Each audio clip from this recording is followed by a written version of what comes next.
Hello, my name is Ofer Magen. I'm currently a student in Tel Aviv University, Israel. In the following lecture, I will discuss a joint work with Shiri Chechik about our near optimal algorithm for the single source replacement path problem. We will start with a short definition of the problem. The replacement path problem is a notable example in the field of fault tolerance. In the problem, we are given a graph G and the shortest path P between two nodes S and T. We are then asked to compute for every edge failure E in the shortest path P, the length of the shortest path in the graph that avoids the edge failure E. The replacement path problem was studied in many settings, and a notable one is the combinatorial setting. Loosely speaking, an algorithm that uses fast matrix multiplication algorithms in order to achieve a better running time is called algebraic, and an algorithm that uses no such trick is called combinatorial. The interest in combinatorial algorithms stems mainly from the fact that the constants as simple nominal factors hidden inside matrix multiplication algorithms are considered to be very large, making them less usable in practice. In this paper, we also consider a useful setting which includes small rational edge weights. Algebraic algorithms cannot handle small rational edge weights due to the fact that they use a reduction to a problem known as mean plus product, which works only for integer edge weights. On the other hand, many combinatorial algorithms, including ours, can in fact be generalized to handle small rational edge weights, and we show that in this setting, under some reasonable assumption, they achieve optimal results.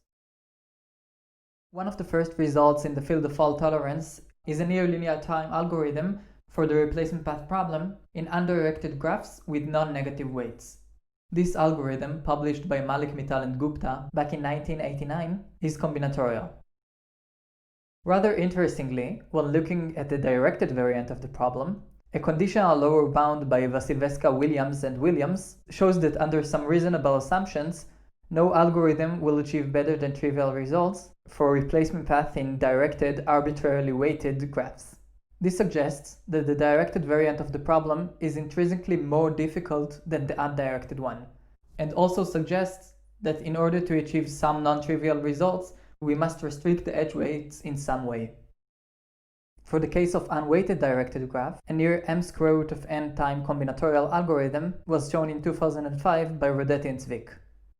This algorithm was later shown to be essentially optimal among all combinatorial algorithms using a conditional combinatorial lower bound introduced by Vasilevska, Williams and Williams in the lower bound article mentioned earlier.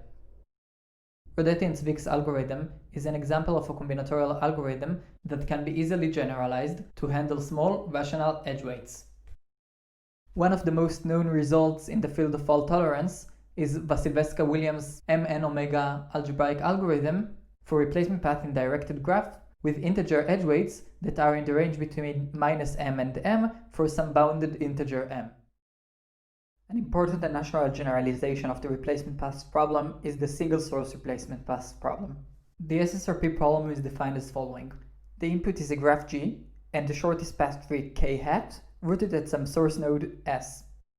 The goal is then to compute for every destination vertex x and edge failure E in the shortest path tree k hat the distance between the source and the destination with the edge failure removed from the graph. Note that in the replacement paths problem, both the source and the destination are fixed, and in the SSRP problem, only the source is fixed and the destination can be any vertex in the graph. Also note that the size of the output of the SSRP problem can be as large as n squared. The Mn conditional lower bound for directed weighted SSRP stems directly from the lower bound for the directed RP.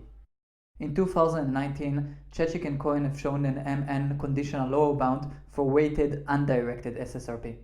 This suggests that the SSRP problem is intrinsically harder than the RP problem in undirected graphs. The first non-trivial algorithm for SSRP was introduced by Grandoni and Vasilevska-Williams in 2012. Their algorithm is algebraic and assumes that the input graph is a directed graph with integer edge weights between 1 and m for some bounded integer m, in order to achieve an mn-omega running time. Rather interestingly, for the case of negative weights, they weren't able to achieve an mn-omega running time, and hypothesized that the gap between negative and positive edge weights is intrinsic to the problem. The last published work discussing the SSRP problem was by Chechik and Cohen in 2019. They consider the SSRP problem in unweighted, undirected graphs, and have shown that both an m^n time algorithm can be achieved, and that this algorithm is near optimal by providing a matching conditional combinatorial lower bound. Of course, both the algorithm and the lower bound carry an additional n² summit due to the size of the output of the SSRP problem. Unfortunately, it is not clear if and how one can generalize Chechik and Cohen's work to work for directed graph, due to the fact that they rely heavily on a path decomposition theorem, which works only for undirected graphs. So to recap, the current picture of combinatorial RP algorithms in unweighted graphs is as following. Each of these algorithms is conditionally optimal in its variant of graphs. However, there is a clear missing piece in this puzzle, which is SSRP in directed unweighted graphs. In this paper, we introduce an algorithm which matches both the undirected variant by Chechik and Cohen and the directed RP variant by Rodetti and Zwick. We also provide a new non-combinatorial conditional lower bound for small rational edge weights, as mentioned before. We will now give a short overview of our algorithm. In our algorithm, we use the divide and conquer approach. The first step of our algorithm is finding a balanced tree separator node T. The separator T splits the BFS tree into two almost equally sized trees. We call the tree that contains the source S and the other tree T. Note that it might be the case that the source and the separator node are the same node. But if it isn't the case, we will denote the shortest path from S to T by P. It is important to remember this naming notation because we will use it throughout the algorithm. So you can pause the video in order to make sure you remember it. As you can see, each pair of edge failure E and destination node X falls into one of four different cases, as presented in the following table. The two cases marked by a red X are in fact cases where the edge failure does not affect the shortest path from S to X, meaning that the replacement path is trivially the shortest path. In our algorithm, we solve each one of these cases separately. The case where the edge failure is in P and the destination is in T will be solved in a non-recursive manner. In the other three cases, both the edge failure and the destination belong to the same subtree, meaning we can use a recursive call to compute them. However, this will not be trivial, and we will see that we have to add weighted edges to each one of the smaller graphs. This is problematic because combinatorial algorithms cannot handle arbitrarily weighted graphs, so we will have to restrict our weights in some manner. Due to the lack of time, we will only show how to solve the two cases where the edge failure are in P. Those in fact are the most interesting and difficult two cases.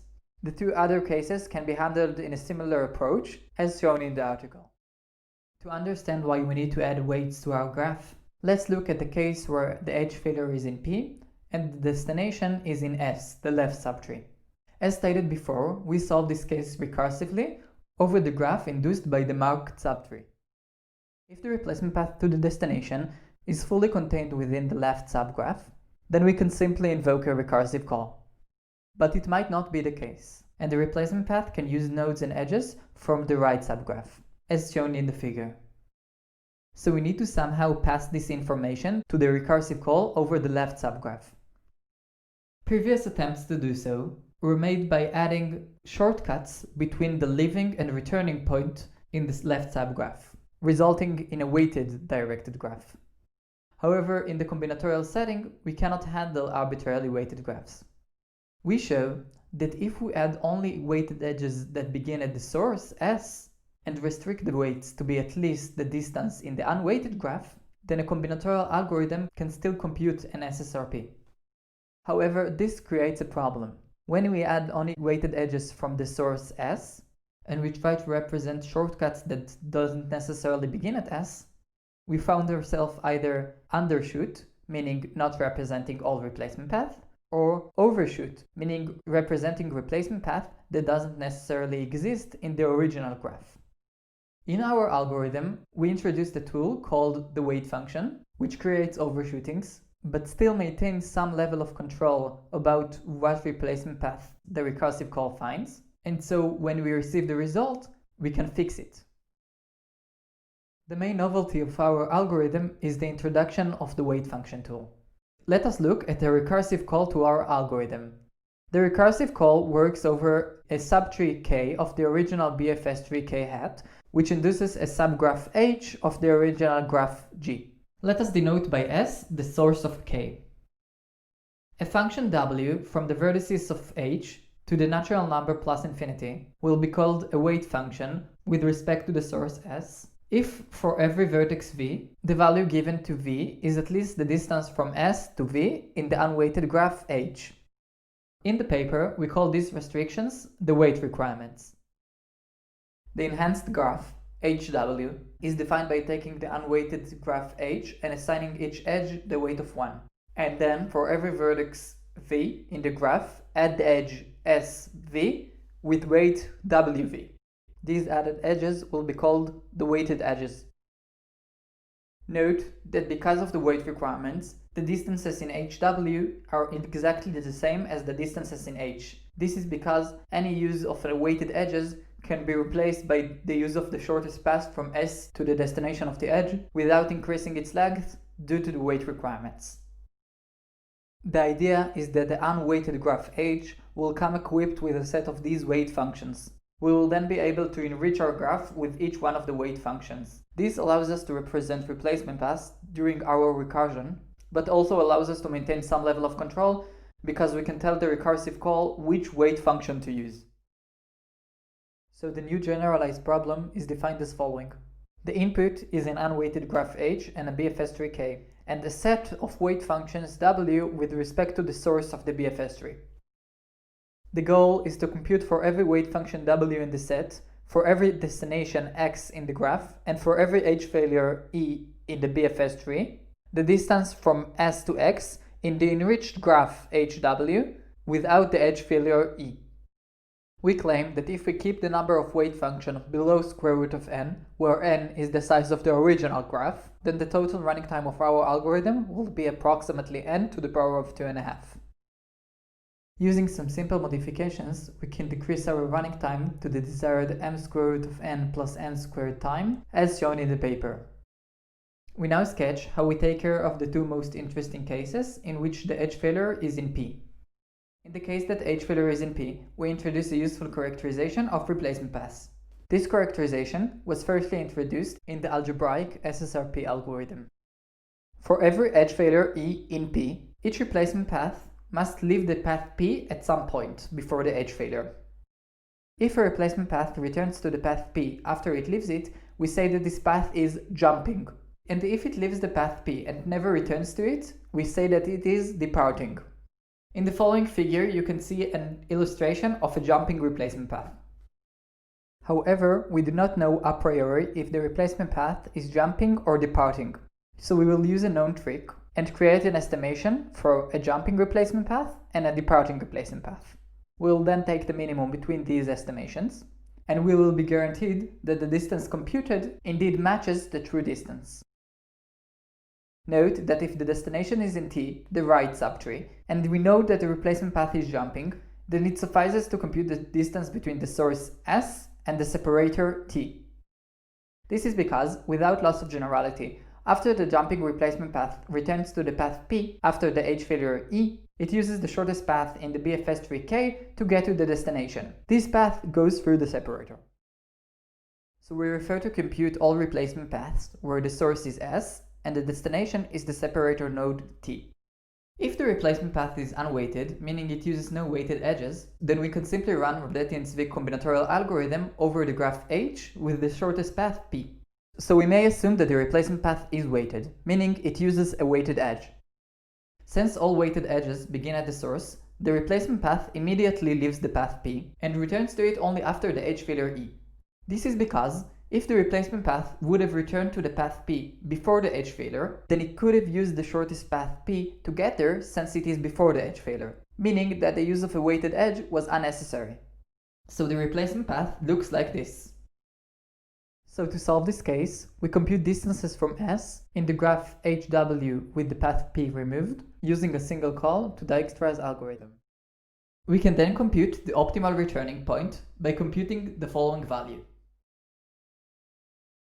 But what about departing replacement paths? We again distinguish between weighted and unweighted replacement paths. It turns out that for departing replacement path, computing the length of a weighted replacement path is actually very easy, because weighted departing replacement path does not use any node from P other than the source node S.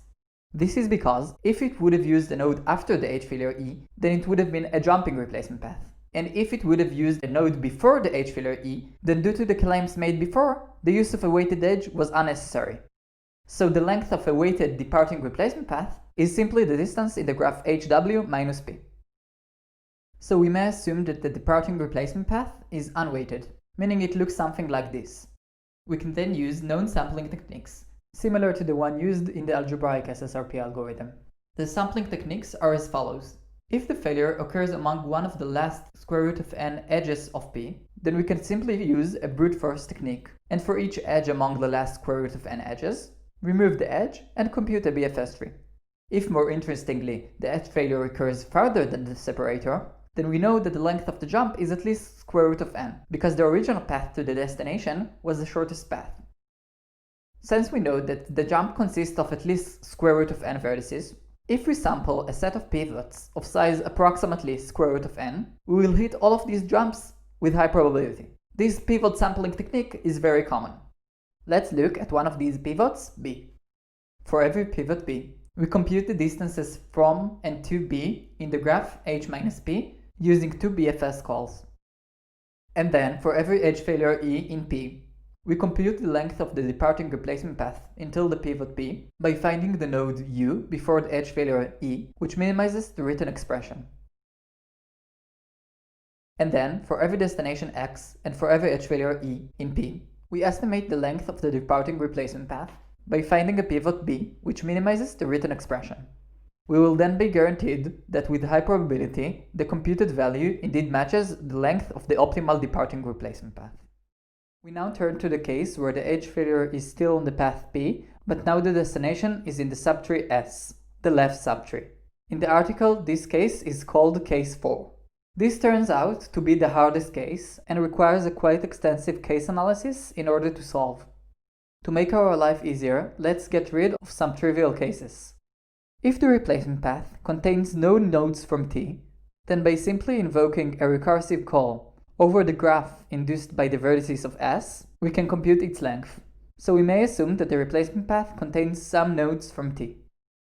If the replacement path is departing, then since we know it contains some nodes from T, we can use sampling technique identical to the one used by the previous case in order to compute its length. So we are left with a jumping replacement path that uses nodes from T. The question is, in what order? Do they first land after the H failure and then uses a node from T? Or do they first use nodes from T and only after that land on the path P? The simple answer is that we don't know, meaning we need to create an estimation for these different possibilities. So in this case, we distinguish between three different forms our jumping replacement path can take. We create an estimation of the length for each one of these forms, and again take the minimum estimation. The first form is a rather interesting one. This will be the first time we will see how one can use weight functions in order to fix untruthful weights. In this case, we assume that the jumping replacement path first lands on the path P and then uses a node from the right subtree, T. Note that since the replacement path only lands after the edge failure, we can assume that when the replacement path goes from the landing point to the right subtree, it passes through the separator T without loss of generality, meaning that the replacement path looks something like this. This looks as if the node denoted by V is getting help from below by the node denoted by U, and indeed in the paper we call this the help from below case. We know the distance up until the separator T because we computed it in the previous case. But what about the rest?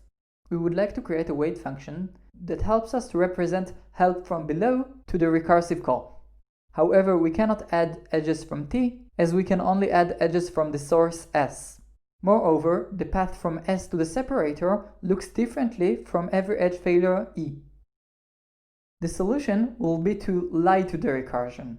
We will define a help from below function for every vertex V in the left subtree, which is defined to be the distance to its most helpful neighbor, plus 1, which is the length of the edge from the neighbor to the node itself. When the recursion uses a weighted edge SV, defined by the help from below function, it actually uses a path that looks like this. Of course, this path is absolutely not a replacement path, because it uses the entire path P, including the edge failure E. However, we can let that slide for a second, and let the recursive call compute the length. We can then take the answer we got from the recursive call, and fix the use of the weight by replacing the path P with the length of a truthful replacement path, which, as stated before, we already computed. This can easily be achieved by subtracting the distance from the source to the separator and adding the distance from the source to the separator in the graph HW minus E. Note that when we ask the recursive call to compute the distance, only one function, the help from below function, is used to compute the distances for each one of the weight functions W. In the paper, we emphasize why this fact is critical in order to achieve the desired running time. So what happened here is that we in a sense lied to the recursion. The recursive call computed the length of some untruthful replacement path, but because it used a specific weight function, we knew in exactly what way it was untruthful. And when we received the answer, we could fix it. The second subcase will be much easier. In this case, we assume that the replacement path first uses nodes from T, and only after that lands on the path P. And after it lands on the path P, it never uses nodes from T again. We also assume that the replacement path is weighted. Since the replacement path is weighted, we know that it immediately leaves the path P and returns to it only after the edge failure E. By the case description, after the replacement path lands on the path P, it never leaves the left subtree. So in order to solve this case recursively, we only need to represent the jump part, which is completely disjoint to the path P. To solve this case, before we pass the weight function W to the recursive call, we relax it by setting the value WV for every vertex V in P to be the distance in the enhanced graph HW without the path P. The rest of the weights stay the same. Since the jump is completely disjoint to the path P, this will indeed take care of this case. In the paper, we show why we can perform such relaxation. The third and final subcase is another interesting one. In fact, this is the case where most weight functions come from. This subcase is identical to the last one, but here we assume that the replacement path is unweighted. Like shown in the departing case, we again utilize a sampling technique. If the edge failure is among the last square root n edges of P, then use the brute force technique. Remove each such edge E and compute the BFS tree. So we assume that the edge failure is further than the separator. Since we know that the jump contains nodes from T, we know that the length of the jump is also at least square root n vertices, meaning that with high probability we have sampled some pivot B on it. So this case looks something like this. Note that we know the length of the path up until B since it is a departing path and we already computed its length. We only need to compute the rest. Much like in the first case, we would really like to add edges from B, but we can't, as we can only add edges from the source. And again, like in the first case, the replacement path from S to the pivot B looks differently for every edge failure E. So again, we will lie to the recursion. For every pivot B, we define a weight function WB. WB of a vertex V is defined to be the distance from the source to the pivot, plus the distance from the pivot to the vertex V in the graph H minus P. Note that since the jump is completely disjoint to the path P, and since the replacement path uses no nodes from T after it lands on P, this indeed takes care of this case. But again, the recursive call sees a lie, and in fact when it uses a weighted edge SV, defined by the weight function WB, it uses a path that looks something like this. This might not be a replacement path. But again, since we know what is the length of the replacement path from S to B, we can let that slide, ask the recursive call to compute the distance under the weight function, and fix it by subtracting this distance from the source to the pivot, and adding the distance from the source to the pivot in the graph H minus E. This way, we can fix the untruthful replacement path and get the length of the optimal jumping replacement path. However, note that we assumed that we indeed discussed the correct pivot. Of course, we don't know which pivot is the correct one. So we again use the same old trick, which is taking the pivot, which gives us the best estimation after the fix. This concludes the overview of our algorithm. Thank you for your time, and I hope to see you in the Q&A session.